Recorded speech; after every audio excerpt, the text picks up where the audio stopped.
Hello, welcome back. I hope you're all doing extremely well. And in today's video, I want to talk a bit about Gnosticism and whether or not I'm considering becoming a Christian Gnostic, what it would take for me to become a Christian Gnostic, and whether it would even be an easy religion to jump to after being brought up as a Roman Catholic. Now, if you're part of the Catholic Church, you're supposed to see Gnosticism as being a heresy. If you're a Gnostic, you're a heretic, which is quite a, bad-ass label to have. But Gnosticism is not exactly one of the more popular Christian branches. It's very hard to find Gnostics out there. And one of the problems with Gnostics is, from what I understand, they essentially believe that the physical world is all bad. It was created by a demiurge, and we're all supposed to be focusing on getting into the spiritual world and leaving this disgusting physical world behind. Jesus was just a messenger, basically. He came to earth to give us secret knowledge so that we can access, the spiritual Gnostic world. And obviously I have a lot of time for that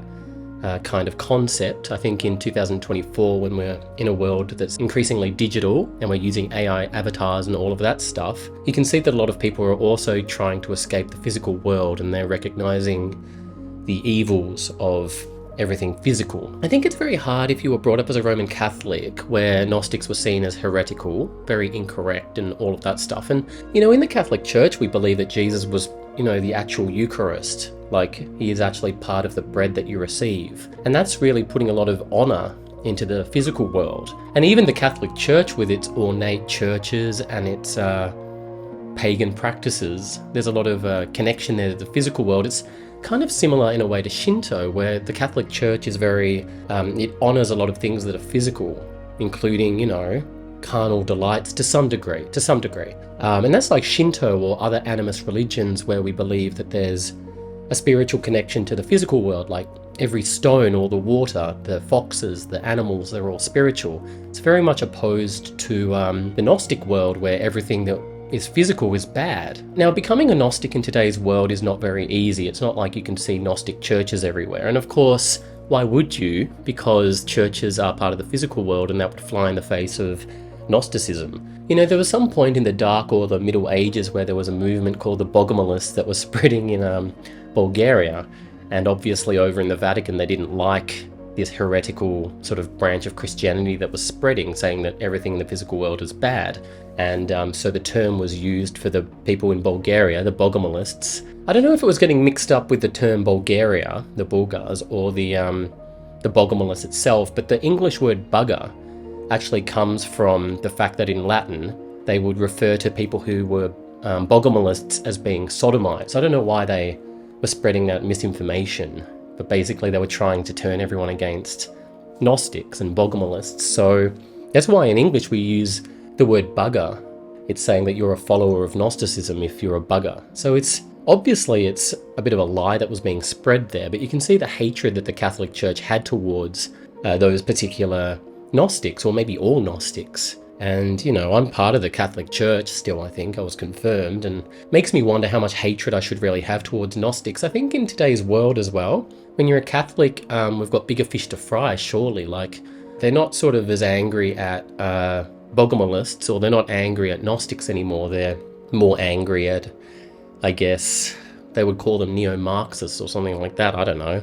I've got no idea. But it's like Gnostics don't play into the modern world in that way. I'm sure if you watch the Daily Wire or something, they might go and say that there's a link between Gnostics and today's brony movement or something like that, or furries or something. But it's actually the opposite if you think about it. It's like in today's world, there's so much emphasis on pleasure and physicality and debauchery. And you would think that the Catholic Church would actually be a bit more supportive of Gnosticism, because it's more about leaving the physical world behind and turning your thoughts towards the spiritual world.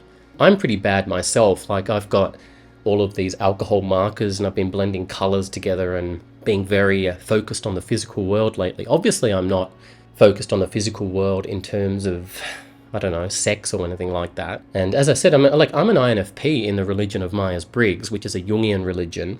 And INFPs often have quite a lot of struggle connecting to the physical world. They've got extroverted sensing trickster.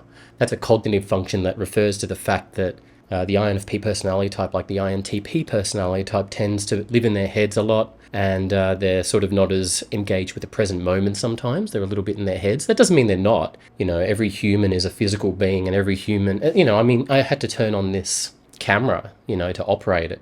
That's a physical step. So I'm obviously capable of some physicality. So I'll leave it there, but that's basically why I'm struggling to become a Gnostic. I feel like I'm still too connected to the physical world. I can't find any churches to attend because there is actually a community of Gnostics here in Melbourne in Australia, and I think it's in a building. It's not a very ornate building. I think there'd be a lot of hippie types who would become Gnostics. I can't imagine your everyday Joe and Joanne attending a Gnostic church. I can't imagine the white picket fence sort of 1950s family becoming Gnostics, although maybe that's a sitcom waiting to happen. Let me know in the comments whether I should make that sitcom or at least think about pitching it to someone. And let me know your thoughts in the comments, and I'll see you next time.